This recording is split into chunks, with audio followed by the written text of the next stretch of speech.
ನೋಡಿ ನಾನು ಪೇಪರ್ನೇ ನೋಡೋದು ನನಗೆ ಐಡಿಯಾ ಇಲ್ಲ.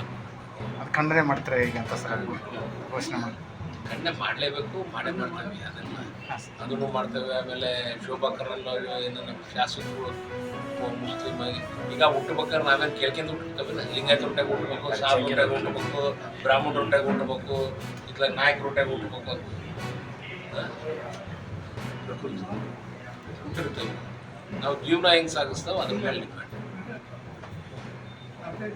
ಒಳ್ಳೆ ರೀತಿಯಿಂದ ಒಳ್ಳೆ ಒಂದು ಕೆಲಸ ಮಾಡಿದ್ದಪ್ಪ ಇಂಥಪ್ಪ ಅನ್ಸ್ಕೊಂಡು ಹೋಗ್ಬೇಕು ಅಲ್ಲ.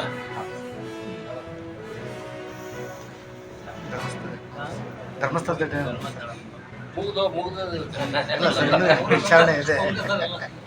ಇಲ್ಲಿಂದ ಹೋಗಿ ಪೂಜೆ ಮಾಡಿಸಿ ಇಲ್ಲಪ್ಪ ಇಲ್ಲಿಂದ ಹೋಗಿದ್ರು ಶೆಟ್ರು ಅವರೆಲ್ಲ ಹೋಗಿದ್ರು, ಅಭಿಮಾನಿಗಳೆಲ್ಲ ಹೋಗಿದ್ರು. ಈಗ ಅದು ನಾವು ಬಿಜೆಪಿಯಲ್ಲೇ ಸರ್ಜನ ಮಾಡಿದ್ವಿ, ಈಗ ಬಿಜೆಪಿಯಲ್ಲೇ ಜೈ ಅಂತಾರ. ಇದೆಲ್ಲ ನೋಡ್ತದ ನಾವು ನೋಡಪ್ಪ ಏನು ದೊಡ್ಡ ಷಡ್ಯಂತ್ರ ನಡೆದಿದೆ ಅಂತ ಹೇಳ್ತಿದ್ದಾರೆ ಸರ್. ಅದು ಪೊಲೀಸ್ ಉಂಟು, ಅವ್ರು ಉಂಟು, ಇನ್ವೆಸ್ಟಿಗೇಷನ್ ಟೀಮ್ SIT ಸರಿ ಮಾತಾಡಿ. ಪದೇ ಪದೇ ಬಾಗಲಕೋಟೆಯಲ್ಲಿ ಹಮಾಸ್ನ ಧ್ವಜ, ಪ್ಯಾಲೆಸ್ತೈನ್ ಧ್ವಜವನ್ನು ಹಾರಿಸುವ ಮುಖಾಂತರ ದೇಶದ್ರೋಹಿ ಕೆಲಸದಲ್ಲಿ ಇಲ್ಲಿ ಜಿಹಾದಿಗಳು ಭಾಗವಹಿಸುತ್ತಿದ್ದಾರೆ. ಹೋದ ಸಾರಿ ಈದ್ ಮಿಲಾದ್ ಹಬ್ಬದಲ್ಲಿ ನವನಗರದಲ್ಲಿ ಪ್ಯಾಲೆಸ್ತೈನ್ ಧ್ವಜ ಹಾರಿಸಿದ್ರು.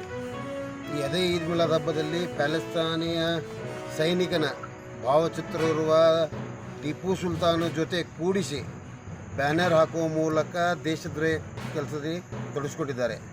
ಪದೇ ಪದೇ ಹಿಂದೂಗಳ ಭಾವನೆಯನ್ನು ಕೆರಳಿಸುವ ಕೆಲಸ ಈ ಜಿಹಾದಿಗಳು ಪದೇ ಪದೇ ಮಾಡುತ್ತಿದ್ದಾರೆ. ಇದನ್ನು ಸರ್ಕಾರ ಮತ್ತು ಪೊಲೀಸ್ ಅಧಿಕಾರಿಗಳು ಇವ್ರ ಬಗ್ಗೆ ಶಿಸ್ತು ಕ್ರಮ ತಗೊಳ್ಬೇಕು.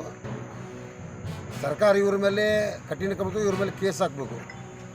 ಅದರ ಪಕ್ಷದಲ್ಲಿ ಮಾಡಿದ್ದೇ ಇದ್ದಲ್ಲಿ ನಾವು ಹಿಂದೂಗಳು ಒಗ್ಗಟ್ಟಾಗಿ ಇದರ ಬಗ್ಗೆ ತೀವ್ರವಾದ ಒಂದು ಪ್ರತಿಭಟನೆ ಹಮ್ಮಿಕೊಳ್ತೇವೆ.